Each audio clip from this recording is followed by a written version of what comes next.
سو اے پیغمبر، جیسا تم کو حکم ہوتا ہے اس پر تم اور جو لوگ تمہارے ساتھ تائب ہوئے ہیں قائم رہو، اور حد سے تجاوز نہ کرنا، وہ تمہارے سب اعمال کو دیکھ رہا ہے۔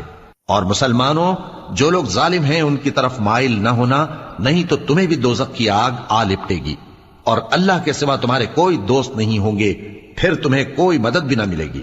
اور دن کے دونوں سروں یعنی صبح اور شام کے اوقات میں اور رات کی چند ساعتوں میں نماز پڑھا کرو، کچھ شک نہیں کہ نیکیاں گناہوں کو دور کر دیتی ہیں۔ یہ ان کے لیے نصیحت ہے جو نصیحت قبول کرنے والے ہیں۔ اور صبر کیے رہو کہ اللہ نیکوکاروں کا اجر ضائع نہیں کرتا۔ تو جو امتیں تم سے پہلے گزر چکی ہیں ان میں ایسے ہوش مند کیوں نہ ہوئے جو ملک میں خرابی کرنے سے روکتے؟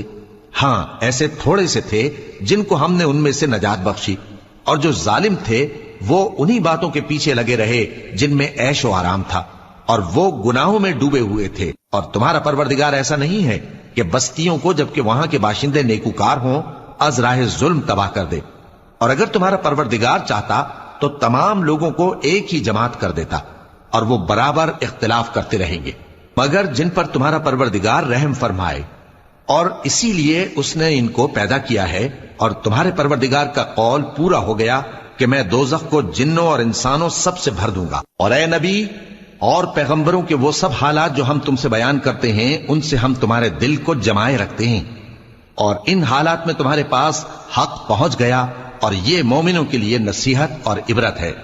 اور جو لوگ ایمان نہیں لائے ان سے کہہ دو کہ تم اپنی جگہ عمل کیے جاؤ، ہم اپنی جگہ عمل کیے جاتے ہیں، اور نتیجہ اعمال کا تم بھی انتظار کرو، ہم بھی انتظار کرتے ہیں۔ اور آسمانوں اور زمین کی چھپی چیزوں کا علم اللہ ہی کو ہے، اور تمام معاملات اسی کی طرف رجوع کیے جائیں گے، تو اسی کی عبادت کرو اور اسی پر بھروسہ رکھو۔ اور جو کچھ تم لوگ کر رہے ہو تمہارا پروردگار اس سے بے خبر نہیں۔